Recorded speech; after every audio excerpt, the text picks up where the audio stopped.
15,000 രൂപയ്ക്ക് നമുക്ക് ഡെല്ലിന്റെ ഈ ഒരു മോഡൽ അവൈലബിൾ ആണ്. i5 ആണ് വരിക. HP-യുടെ ആ ഒരു ടൈപ്പ് ഓഫ് ഒരു സാധനം, ആ ഒരു പ്രൈസ് റേഞ്ചിൽ വരുന്നതാണ്. 15,000 രൂപ സ്റ്റാർട്ടിങ്ങിൽ വരുന്നത്. ഇതിന്റെ സർവീസ് വലിയൊരു ഇമ്പോർട്ടന്റ് ഫാക്ടർ അല്ലേ? എങ്ങനെയാണ് ആക്ച്വലി ഇതിന്റെ സർവീസ് കാര്യങ്ങളൊക്കെ വരുന്നത് ഒന്ന് പറഞ്ഞേ. നമുക്കിത് 30 days checking and replacement option ആണ് വരുന്നത്. നിങ്ങൾക്ക് ഇത് കൊണ്ടുപോകാം, നിങ്ങൾക്ക് കൊണ്ടുപോയിട്ട് നിങ്ങളുടെ വർക്ക് ഇതിനകത്ത് ചെയ്ത് നോക്കാം. 2 to 3 വീക്സ് വരെ ആകുമ്പോഴത്തേക്കും നമുക്ക് അറിയാൻ പറ്റും ഇതിനകത്ത് ഈ വർക്ക് നടക്കുമോ ഇല്ലയോ എന്നുള്ളത്. അപ്പൊ നിങ്ങൾക്ക് ഇൻ കേസ് ലാഗോ കാര്യങ്ങളോ വരുന്നുണ്ടെങ്കിൽ നമുക്കിത് റീപ്ലേസ്മെന്റ് ചെയ്യാം. മറ്റൊരു വീഡിയോയിലേക്ക് നമ്മുടെ എല്ലാ സുഹൃത്തുക്കൾക്കും സ്വാഗതം. ഞാൻ 2 വർഷങ്ങൾക്ക് മുമ്പ് എൻ്റെ പ്രിയ സുഹൃത്തായ ഷിംജിത്തിന്റെ സ്ഥാപനത്തിൽ വന്നിട്ടുണ്ടായിരുന്നു.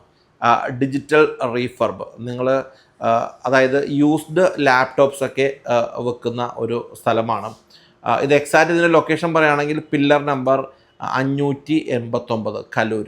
അപ്പോൾ ഇവിടെ വന്ന് കഴിഞ്ഞാൽ നിങ്ങൾക്ക് വേണമെങ്കിൽ റീഫർബ്ഡ് ആയിട്ടുള്ള ലാപ്ടോപ്പുകൾ നമുക്ക് ലഭിക്കുന്നത്. സന്തോഷം, അന്ന് നമ്മുടെ വീഡിയോയിൽ വേറൊരാളാണ് വന്നത്, ഇന്ന് വേറൊരാളാണ്.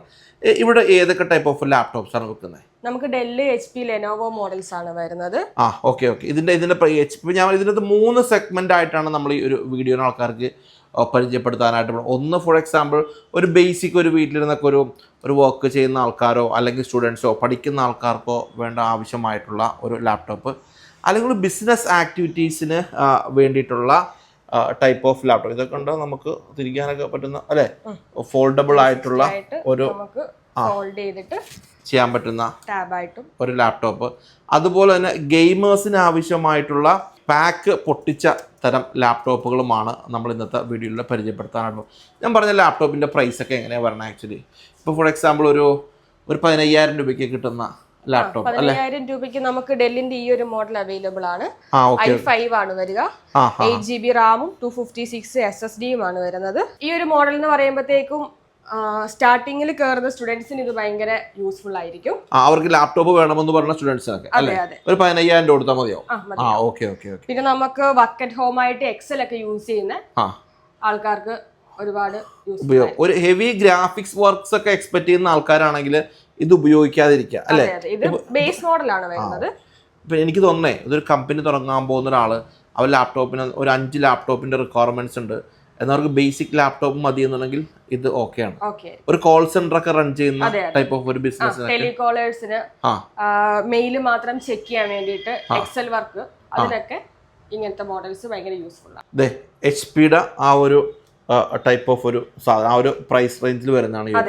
15,000 രൂപ സ്റ്റാർട്ടിങ്ങിൽ വരുന്നത്. ഓക്കെ. സപ്പോസ് ഞാൻ കാര്യം ഇപ്പോൾ ഫോർ എക്സാമ്പിൾ ഞാൻ ഇവിടെ നിന്ന് ഇതെനിക്ക് വളരെ പ്രധാനപ്പെട്ട കാര്യമാണ് കേട്ടോ. ഇവിടെ നിന്ന് ഞാനൊരു ലാപ്ടോപ്പ് വാങ്ങിച്ചു. ഓക്കെ. ഇതിന്റെ സർവീസ് വലിയൊരു ഇമ്പോർട്ടന്റ് ഫാക്ടർ അല്ലേ? എങ്ങനെയാണ് ആക്ച്വലി ഇതിന്റെ സർവീസ് കാര്യങ്ങളൊക്കെ വരുന്നത് ഒന്ന് പറഞ്ഞേ.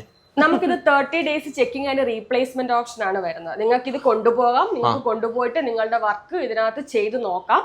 2 to 3 വീക്സ് വരെ ആകുമ്പോഴത്തേക്കും നമുക്ക് അറിയാൻ പറ്റും ഇതിനകത്ത് ഈ വർക്ക് നടക്കുമോ ഇല്ലയോ എന്നുള്ളത്. അപ്പൊ നിങ്ങൾക്ക് ഇൻ കേസ് ലാഗോ കാര്യങ്ങളോ വരുന്നുണ്ടെങ്കിൽ നമുക്കിത് റീപ്ലേസ്മെന്റ് ചെയ്യാം. ഇവിടെ കൊണ്ടുവന്നാൽ അങ്ങനെ തന്നെ നമുക്ക് ഈ പ്രൈസ് റേഞ്ചിലോ ഹയർ മോഡലിലേക്കോ നമുക്ക് ലാപ്ടോപ്പ് മാറ്റിയെടുക്കാവുന്നതാണ്. നിലവിൽ ഫിസിക്കൽ ഡാമേജ് ഒന്നും ഇല്ലാണ്ടിരുന്നാലും മതിയാവും. പോകുമ്പോൾ നിങ്ങൾ എസ്പെഷ്യലി നിങ്ങൾ ഇങ്ങനത്തെ സാധനങ്ങൾ വാങ്ങിക്കുമ്പോൾ നിങ്ങളായിട്ടൊരു പ്രോപ്പർ ആയിട്ടൊരു ചെക്കിംഗ് നടത്തിയിട്ട് പോകുന്നത് എപ്പോഴും നല്ലതായിരിക്കും അല്ലേ? ഇവിടെ വന്നിരുന്ന് നമുക്ക് ചെക്ക് ചെയ്യാൻ പറ്റും. ഓക്കെ. ഇൻ കേസ് ഇതിന് എന്തെങ്കിലും ഒരു പ്രശ്നം, ഭാവിയിൽ നിങ്ങളുടെ കയ്യിൽ നിന്ന് സാധനം വാങ്ങിച്ച എന്തെങ്കിലും പ്രശ്നം ഉണ്ടെങ്കിൽ എങ്ങനെയായിരിക്കും അതിന് നിങ്ങൾ കൊടുക്കുന്ന സപ്പോർട്ട്? ഇത് നമുക്ക് ഇതിന്റെ സർവീസ് കോസ്റ്റ് ഫ്രീ ആയിരിക്കും. Service cost? അതെ. ഏതെങ്കിലും ഒരു ഇപ്പൊ ഫോർ എക്സാമ്പിൾ ഇതിലൊരു കീബോർഡ് ഒക്കെ മാറ്റുന്നതാണെന്നുണ്ടെങ്കിൽ അതിന് എക്സ്ട്രാ പൈസ വരും എന്നർത്ഥം? അതെ. കീബോർഡിന്റെ എമൗണ്ട് വരും, കാരണം നമ്മൾ പുതിയ കീബോർഡ് ആണ് ഇടുന്നത്. വാറന്റി ഉള്ള പാർട്സ് ആയിരിക്കും ഈ 1 മന്തിന് ശേഷം നമ്മൾ എന്തെങ്കിലും കംപ്ലൈന്റ്സ് വരുവാണെങ്കിൽ ചെയ്തു കൊടുക്കുന്നത്. ഓക്കെ. ഇപ്പൊ ഫോർ എക്സാമ്പിൾ ഞാനിത് വാങ്ങിച്ചൊരു 8ാം മാസമാണ് എനിക്ക് ഇതിന്റെ ഒരു പ്രശ്നം സംഭവിക്കാന്ന് വിചാരിക്കാം. അങ്ങനെയാണെങ്കിൽ എനിക്ക് ഇതിന്റെ സർവീസ് കോസ്റ്റ് ഫ്രീ ആയിരിക്കും, പ്രൊഡക്റ്റിനുള്ള പൈസ ഉണ്ടാവും അർത്ഥം. ഇനി ഇൻ കേസ് ഞാനിത് വാങ്ങിച്ചോ ഒരു 30 ദിവസത്തിനുള്ളിലാണെന്നുണ്ടെങ്കിൽ എനിക്ക് റീപ്ലേസ് ചെയ്ത് തരുമെന്ന് അർത്ഥം. ഇങ്ങനെ തന്നെ നമുക്ക് മാറ്റിയെടുക്കാം. 30 ഡേയ്സ്. ഓക്കെ. അത് ഒരു സെഗ്മെന്റ് ഓഫ് ലാപ്ടോപ്പ്. രണ്ടാമതൊരു ടൈപ്പ് ഓഫ് ലാപ്ടോപ്പ് എന്ന് പറഞ്ഞാൽ ബിസിനസ്സുകാർക്ക് ഉപയോഗിക്കാൻ പറ്റുന്ന കുറച്ചുകൂടെ ഒരു ഹയർ ആയിട്ടുള്ള ഒരു ലാപ്ടോപ്പാണ് ഈ കാണുന്നത് അല്ലേ? ഇത് ഫോൾഡബിൾ ആണ്. ഇത് നമുക്ക് 360 ഫോൾഡബിൾ ആണ്, ടച്ച് ആണ്, ട്രാവൽ ചെയ്യുന്നവർക്ക് യൂസ് ചെയ്യാം. ഒന്ന് 360 ഒന്ന് കാണിച്ചേ. ഓക്കെ. യെസ്. ഓക്കെ. ഇത് ഒറിജിനൽ എന്താ പ്രൈസ് വന്നതിന്? ഇത് നമുക്ക് 1 lakh above ആണ് ഫ്രഷിന്റെ പ്രൈസ് വരുന്നത്. ഫ്രഷിന്റെ പ്രൈസ്? അതെ. ഇതാവുമ്പോഴോ, ഈ ഒരു ഇതിലേക്ക് വരുമ്പോഴോ? ഈ ഒരു i7ന്റെ മോഡൽസ് വരുമ്പോഴത്തേക്കും 16ഉം 512ഉം ആണ് നമുക്ക് റാമും SSDയും വരുന്നത്. ഇതൊക്കെ നമുക്ക് ഏകദേശം ഒരു 35 to 40 റേഞ്ചിൽ അവൈലബിൾ ആണ്. 35 to 40. ഇപ്പോൾ ഫോർ എക്സാമ്പിൾ ഇപ്പോൾ ഒരു കുറച്ചുകൂടി എക്സിക്യൂട്ടീവ് ടൈപ്പ് സാധനം അല്ലെങ്കിൽ ഒരു പ്രസന്റേഷൻ ഒക്കെ നല്ലത് കാണിക്കണമെന്നുണ്ടെങ്കിൽ ഇതായിരിക്കും നല്ലത്. ഇത് വീഡിയോ എഡിറ്റിംഗ് പർപ്പസ് ഒന്നും നടക്കില്ലല്ലോ. ഇല്ല ഇതിനകത്ത് ഇന്റഗ്രേറ്റഡ് ആയിട്ട് ഇങ്ങനെയുള്ള ഗ്രാഫിക്സ് ആണ് വരുന്നത്. അതായത് ചെറിയ രീതിക്കുള്ള കോഡിങ്, ഓട്ടോകാഡ്, ഫോട്ടോഷോപ്പ് അങ്ങനെയുള്ള വർക്കുകളൊക്കെ നടക്കും. ചെറിയ അതെ ഒരു പ്രസന്റേഷൻ ഒക്കെ നല്ല സ്റ്റാൻഡേർഡ് പ്രസന്റേഷൻ ഒക്കെ കാണിക്കാനൊക്കെ ഇവൻ അത്യാവശ്യമാണ് അല്ലേ? യെസ്. അവർക്കൊരു ടാബായിട്ടൊക്കെ ഉപയോഗിക്കാനും പറ്റുന്നൊരു ലാബ്. ഇത് ഏതൊക്കെ കമ്പനിയുടെയാണ് നമുക്ക് അവൈലബിൾ ആയിട്ടുള്ളത്? ഇത് നമുക്ക് ഡെൽ, HP, ലെനോവോ തന്നെ ബിസിനസ് സീരീസിൽ വരുന്നത് കൊണ്ടിട്ട് 3 ബ്രാൻഡുകൾ നമുക്ക് അവൈലബിൾ ആണ്. Okay fine. ഇനി അടുത്തതാണ് കുറച്ചുകൂടെ ഒരു ഹൈ ലെവലിൽ വരുന്ന എന്താ പറയുക, ഒരു ഗെയിമിംഗ് സീരീസിൽ വരുന്ന ലാപ്ടോപ്സ് അല്ലേ? ഇവന്റെ കാറ്റഗറി എന്ന് പറഞ്ഞാൽ കുറച്ചുകൂടി ഒരു ടഫാണ് അല്ലേ? കുറച്ചുകൂടി പ്രോ ലെവലിലെ ആൾക്കാരൊക്കെ. ഇതെങ്ങനെയാണ് നമ്മൾ സെല് ചെയ്യുന്നത് ആക്ച്വലി? ഇത് നമുക്ക് ആക്ച്വലി ഓപ്പൺ ബോക്സ് എന്ന് പറയും. ഇത് നമുക്ക് 1 year വാറണ്ടി ഉണ്ടാവും. ബില്ലിംഗ് ഡേറ്റ് തൊട്ട് തന്നെ 1 year വാറണ്ടി ഉണ്ടാവും. ഇത് പക്ഷെ നമുക്ക് ഫ്രഷിന്റെ അത്രയും പ്രൈസ് ഇതിന് ഉണ്ടാവില്ല. ഈ ഓപ്പൺ ബോക്സ് എന്ന് പറയുമ്പോൾ എന്താണ് ആക്ച്വലി ഉദ്ദേശിക്കുന്നത്? ഇതിപ്പോ കമ്പനിയിൽ ഷോറൂമുകളിൽ ഡെമോയ്ക്ക് വെച്ചിട്ട് വരുന്നതാവാം. ചിലര് പർച്ചേസ് ചെയ്തിട്ട് 7 days ഫ്ലിപ്കാർട്ടിലൊക്കെ എന്തെങ്കിലും ഇഷ്യൂസ് വന്നിട്ട് തിരിച്ചു കൊടുത്തിട്ട് കംപ്ലൈന്റ്സ് ഒക്കെ ക്ലിയർ ആയിട്ട് വരുന്നതും ഉണ്ട്. ആകുന്നതാകാം. ഇതിനൊക്കെ നോർമലി പുതിയതിന് എത്രയാണ് ഈ ഒരു ടൈപ്പ് ഓഫ് ലാപ്ടോപ്പിന്റെ പ്രൈസ് വരുന്നത്?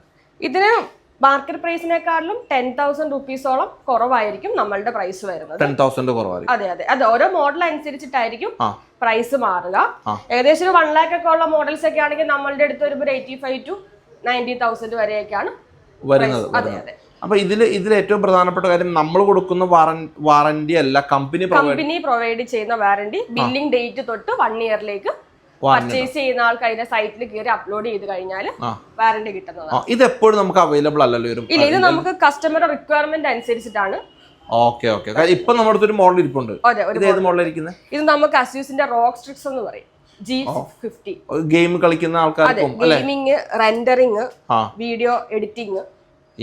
അല്ല, വീഡിയോ എഡിറ്റിംഗുമായിട്ട് ബന്ധപ്പെട്ട് പറയുമ്പോൾ ഞാൻ ഒരു പ്രധാനപ്പെട്ട കാര്യം പറയണത്, ഈ എല്ലാ വർഷവും ഈ അഡോബിയുടെയും അതുപോലെ തന്നെ സോഫ്റ്റ്വെയർസ് ഒക്കെ അപ്ഡേറ്റ് ചെയ്യും. അപ്പൊ ഹാർഡ്വെയർ പ്രോപ്പർ അല്ല എന്നുണ്ടെങ്കിൽ ഇതിൽ പ്രോപ്പർലി സോഫ്റ്റ്വെയർസ് ഒന്നും റൺ ചെയ്യില്ല അല്ലേ? അപ്പൊ നിങ്ങൾ ഇങ്ങനത്തെ ഒരു പ്രോ ലെവലിൽ ചിന്തിക്കുന്ന ആൾക്കാർ എപ്പോഴും ഇതൊക്കെ ഒന്ന് സൂക്ഷിച്ചു കണ്ട് കൈകാര്യം ചെയ്യുന്നതാണ് എപ്പോഴും നല്ലത്. അപ്പൊ എന്തായാലും നമുക്ക് എവിടെയൊക്കെയാണ് ആക്ച്വലി ഒരു സർവീസ് അവൈലബിൾ ആയിട്ടുള്ളത്? നമുക്കിപ്പോ ഇതിന്റെ ബ്രാഞ്ചസ് വരുന്നത് കാലിക്കറ്റിലും തൃശ്ശൂരിലുമാണ് വരുന്നത്. നമുക്ക് ഔട്ട്ലെറ്റ് ഉള്ളത് അവിടെ രണ്ടിടത്ത്. ഓക്കെ. ഇപ്പൊ നമുക്ക് എന്തിന്റെയൊക്കെ സ്റ്റോക്ക് അവൈലബിൾ ആയിട്ടുള്ളത്? നമുക്കിപ്പോ വരുന്നത് ഡെൽ, HP, ലെനോവോ. എത്ര സ്റ്റോക്കുകൾ എത്ര ചോദിച്ചാലും സ്റ്റോക്ക് കൊടുക്കാനുണ്ടാവും? ഫോർ എക്സാമ്പിൾ ഇത് കണ്ടിട്ടൊരു എഡ്യൂക്കേഷണൽ സ്ഥാപനത്തിൽ ആൾ പറയാണ് എനിക്കൊരു 50 ലാപ്ടോപ്പ് വേണമെന്നുള്ളത് കൊടുക്കാനൊക്കെ ഉണ്ടാവില്ല അല്ലേ? നമുക്കൊരു 20 എണ്ണം വരെ അറ്റ് എ ടൈം കൊടുക്കാൻ പറ്റും. പക്ഷെ 1 to 2 weeks ടൈം തരുവാണെന്നുണ്ടെങ്കിൽ 100 ക്വാണ്ടിറ്റി വരെ നമുക്ക് ചെയ്യാൻ പറ്റും. ഓക്കെ. അപ്പോൾ എന്തായാലും സന്തോഷം. ഒരുപാട് കാര്യങ്ങൾ നമുക്ക് പറഞ്ഞു തന്നു. ഞാൻ പറയാം, ഇത് 3 സെഗ്മെന്റ് ഓഫ് സാധനങ്ങളാണ് നമ്മളിവിടെ ഇൻട്രൊഡ്യൂസ് ചെയ്തത്. ഒന്നൊരു ബേസ് ആയിട്ടുള്ള ലാപ്ടോപ്പ്, ഒരു 15,000 രൂപ വരുന്ന ബേസ് ലാപ്ടോപ്പ്, ഒരു 35 to 40 അല്ലേ വരുന്ന ഒരു ബിസിനസ് സീരീസിലുള്ള ഒരു laptop. At the same time ഇതൊരു എന്താ പറയുക, എപ്പോഴും അവൈലബിൾ ആകുന്ന ഒരു സാധനമല്ല. പക്ഷെ ഒന്ന് അന്വേഷിക്കുക, വാങ്ങിക്കാൻ പറ്റുന്ന ആൾക്കാരൊന്ന് അന്വേഷിക്കുക. ഒരു ഗെയിമിംഗ് സീരീസിൽ പെട്ട, പക്ഷേ ഇതിന് കംപ്ലീറ്റ്ലി കമ്പനി നൽകുന്ന ഒരു ഗ്യാരണ്ടിയും വാറണ്ടിയും ഇതിനുണ്ടാവും. ബില്ലിനേക്കാൾ 10,000 രൂപീസ് കുറവായിരിക്കും ഇത് വരുന്നത്. അറ്റ് ദ സെയിം ടൈം തന്നെ ഇവിടെ നിന്ന് പ്രോഡക്റ്റുകൾ വാങ്ങിച്ചാൽ 30 days നിങ്ങൾക്ക് റീപ്ലേസ് ചെയ്യാം. 30 ദിവസം ഉണ്ടോ, 40 ദിവസം കൊണ്ടരുത്, 30 ദിവസം നിങ്ങൾക്ക് റീപ്ലേസ് ചെയ്യാം. അത് കഴിഞ്ഞാൽ 1 year സർവീസാണുള്ളത്. സർവീസ് കോസ്റ്റ് ഫ്രീ ആണ്. പ്രൊഡക്റ്റിനുള്ള പൈസ കൊടുക്കണമെന്ന് നടത്താം. അപ്പോൾ സന്തോഷം, ഒരുപാട് കാര്യങ്ങൾ പറഞ്ഞു തരാം. പിന്നെയും കാണാം. Okay, thank you.